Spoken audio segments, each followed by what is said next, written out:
Alright. I almost think I'm too high up on this. The chair was lower before. Alright, we're talking about Leprechaun Back to the Hood. And for a sequel to Leprechaun in the Hood, it doesn't really fit the continuity. Though none of Leprechaun movies fit the continuity. They don't connect it any way possible except for the first Leprechaun and Leprechaun Returns. That's it.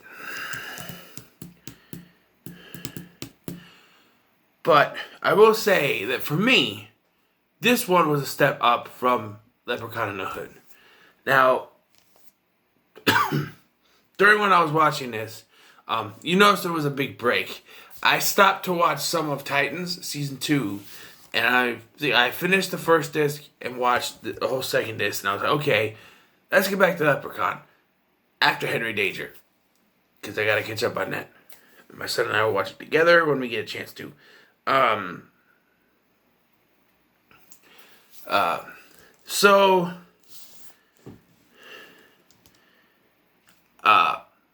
I watched this, and you know how I am. I like to watch it with the sound off, although I tried twice to watch it with the sound off, and I kept losing track. So I turned the sound on. So I had the sound on that TV, and the sound on the other TV as well, so I can get a better,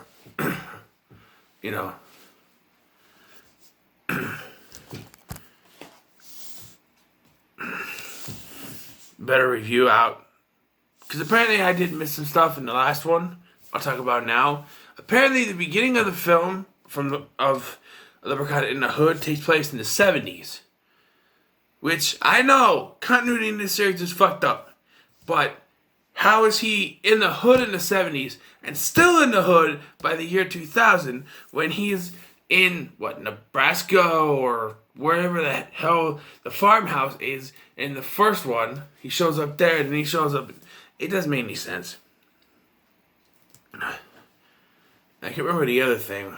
The flute. Apparently, and because I was watching the dead meat kill counts for the two Hood ones, and James made a good point. That rap sequence at the end of the first Hood one, it does appear like it was because he magically has these three women under his control during the film, and I'm kind of just piggybacking here with the first one, the first Hood one, and it seems random that he just has them under his control. And then during this rap song at the end of the film, he's taking control of the women. So it's like it's a deleted scene that was supposed to be like in the film, but they put it at the end. Now we'll talk about Leprechaun Back to the Hood, which to me is the superior sequel between the two of these. And like I said, it doesn't really continuity. Although you could say he was still managing Preparation H or whatever his name was. I forgot his name. Postmaster P. You can say you're still managing him, but he's not even mentioned. There's a completely new set of characters in this. It starts out with the leprechaun chasing after a priest. The priest has hidden the leprechaun's gold and he wants it back.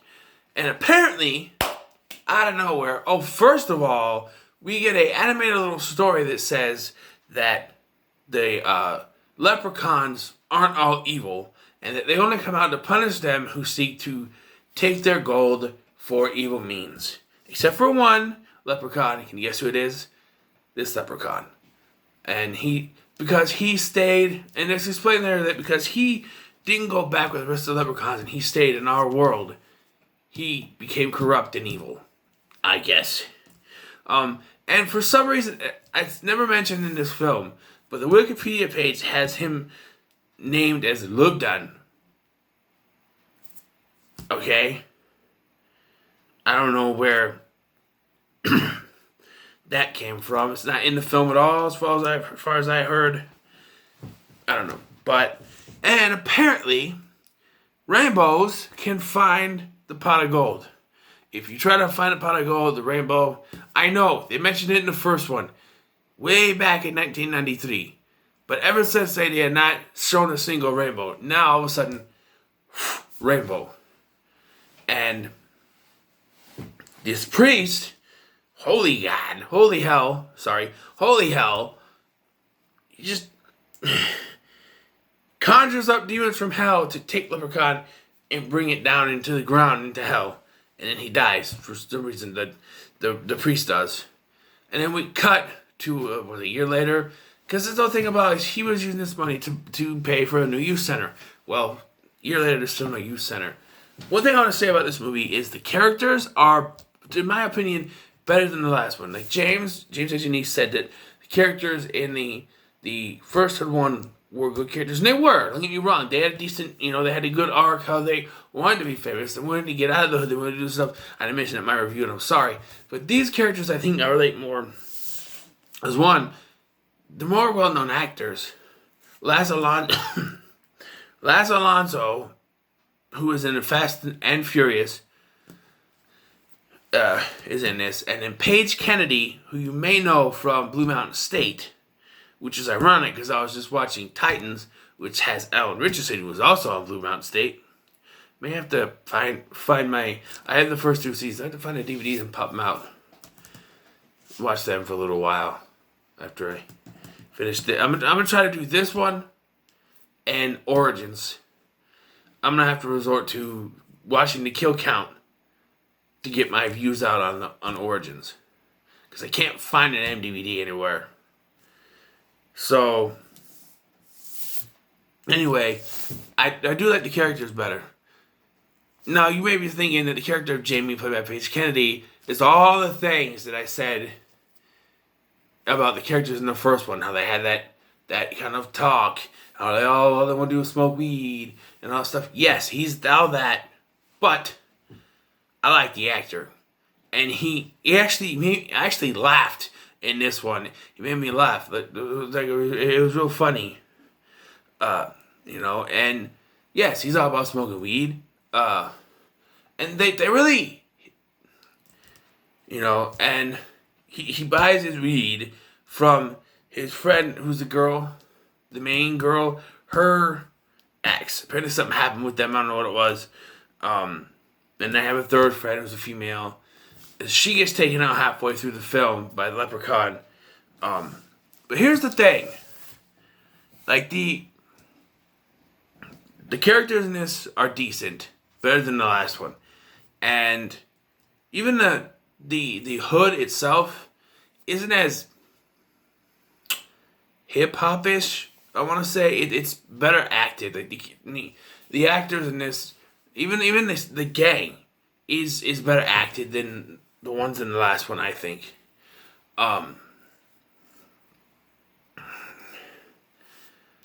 There's a scene that generally made me laugh out loud. And it's a scene where Jamie, played by Paige Kennedy, he goes to talk to Les Alonso's character. I forgot his name, but he's talking to him because he says that the weed he sold him has clovers in it. This is, I don't know, 4 or 5 minutes into the film, and we're already tagging this. This whole, maybe not even 45 minutes. Maybe it's sooner, because it takes forever for Leprechaun to show up again. He's in, the first frame, and then for, 20 minutes, maybe 15, he doesn't show up again until after they find the gold, and then he comes out of the ground. It takes forever for them to find the damn gold. And the weirdest thing is, like I said, to find the gold, the rainbow shines down. So the lead girl, whose name I can't remember right now, she sees this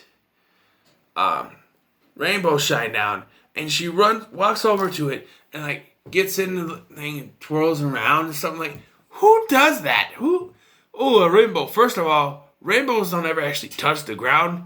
It's light. You can't actually. There's no end to rainbows. You can't just. So that's even thrown out. But she finds the gold, right? And they decide they're gonna split it between the 4 of them, because her boyfriend is somehow involved in this, ex-boyfriend, and then I think he's involved in this. I don't know, maybe. I don't know. He's involved later, and we'll get to that. But just yeah, and they get what they want, because the friend's car broke down. Jamie's car doesn't have a car, so now he does. And they're talking about he didn't have any money at the beginning of this, you know, and it's problems you have when you live in the hood like that, you know.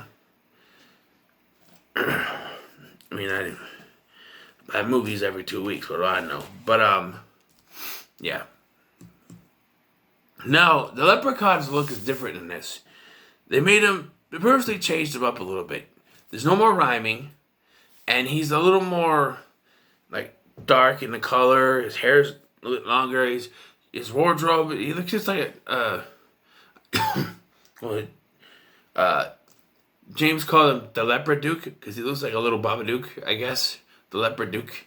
But yeah, it's pretty cool looking. I think he looks the best he's been in this. And I think that's actually on the cover is what that's supposed to be. But yeah, so let's get to some of that stuff that goes on in this. It's really like how long is it? Say how long the movie is. I'm back here. 87 minutes.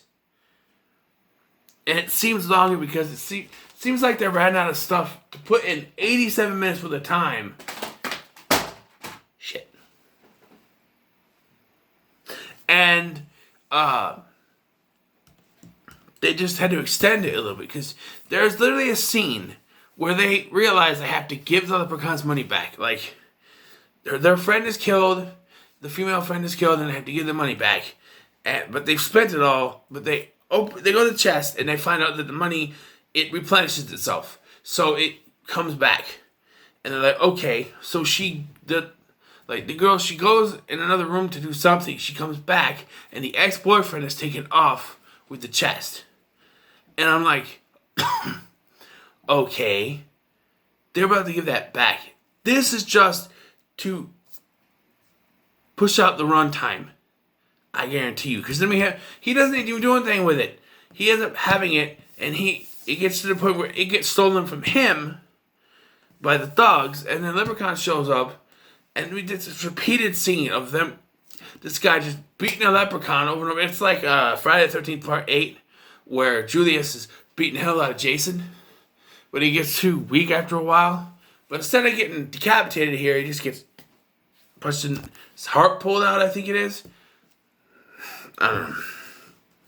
And, the scene I was going to talk about, I kind of skipped over that a little bit. Like, there was a scene. So let's stop here and talk about the scene. So, the scene I'm talking about is when Jamie, Paige Candy's character, goes to talk to Les Alonso's character about Clover's being in the weed. He doesn't believe him. He's like, I got the Clovers. He doesn't have it. And he's like, don't worry, I'm going to bring that, my ninja. And he says ninja. He's like, ninja? An N-word, please. You ain't say no ninja. Man, ninja, please. Like, ain't nobody say the N-word no more. It's all ninja. So this white guy walks up. I think he's Jewish or something. I don't know. He has this curly hair. I'm not trying to be racist, but he walks up and he's like, man, can I have some of that weed? And he gets to him and he says straight up, my N-word. They go, N-word? Man, you gotta say ninja. I'm like, are they really trying to push my ninja on people? I don't think they're gonna say my ninja. I'm just saying. Although they do mention it again towards the end. Like, this is brought back when, at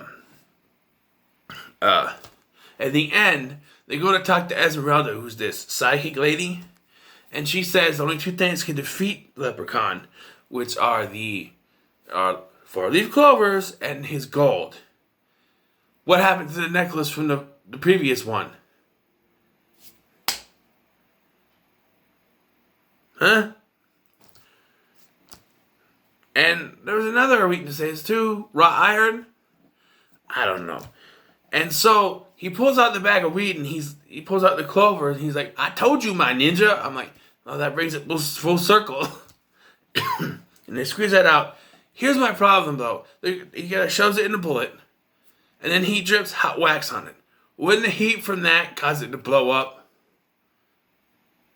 Maybe not. I'm not expert on bullets, but I'm just saying. And they use that as sort of a way to stop him. So, there's more added to this. Once they, talk to her, Leprechaun shows up. Esmeralda is killed off screen. It's an off-screen scream. And, yeah, they run. This is the one I always remember watching. It's because the climax is on the roof. And there's this thing that happens when they shoot him with the bullets. These weird yellow orb thingies start coming out of him, and he sucks them in. Jamie gets a broken bat shoved in his leg, and that's the last we've seen of him until the end of the film. And I'm thinking, please don't have him be dead, because I like the actor. He's a good actor. And then they get to the roof, and they're fighting and stuff. And again, start shooting them with the bullets. Yellow stuff starts coming out. We just sucks it back in. And I'm like, they don't explain what that yellow stuff is that's coming out of him. Is it essence? Is it magic? What? He just sucks it back in, so it doesn't do much. Well, finally, they decide to use the gold to their advantage. And they're like, there's this wet cement. They're dripping it in on the other side. And she hits him with the thing, which knocks him and the gold both over the side, and they fall into the wet cement. How deep is that damn cement? Because he's like drowning and he ends up falling in. Is it quick dry? Because it's obviously sitting there for a long time. I think maybe he would have been able to get out of there. He'd be covered in cement and eventually would have dried up. But, because that would have been a twist. What if, like, what if he turned into the statue and says, they're like, will he stay? And they're like, well, Esmeralda has this amulet. It says as long as this is on him, he'll stay in, reveal that Esmeralda's still alive, but injured. You put this on him, it'll keep him in stone. And then they hide him in the place that, they show up at the beginning of the first one. This is actually a surprise prequel, which doesn't take place in the 70s, but that would have been a decent twist. It's not. And so these two, they get back together at the end, and then they're showing that the youth center is finally built. How they got the money for that, I don't know. And Jamie's still alive, of course. Paige Kennedy, I'm glad he's still alive. He was one of my favorite characters in this.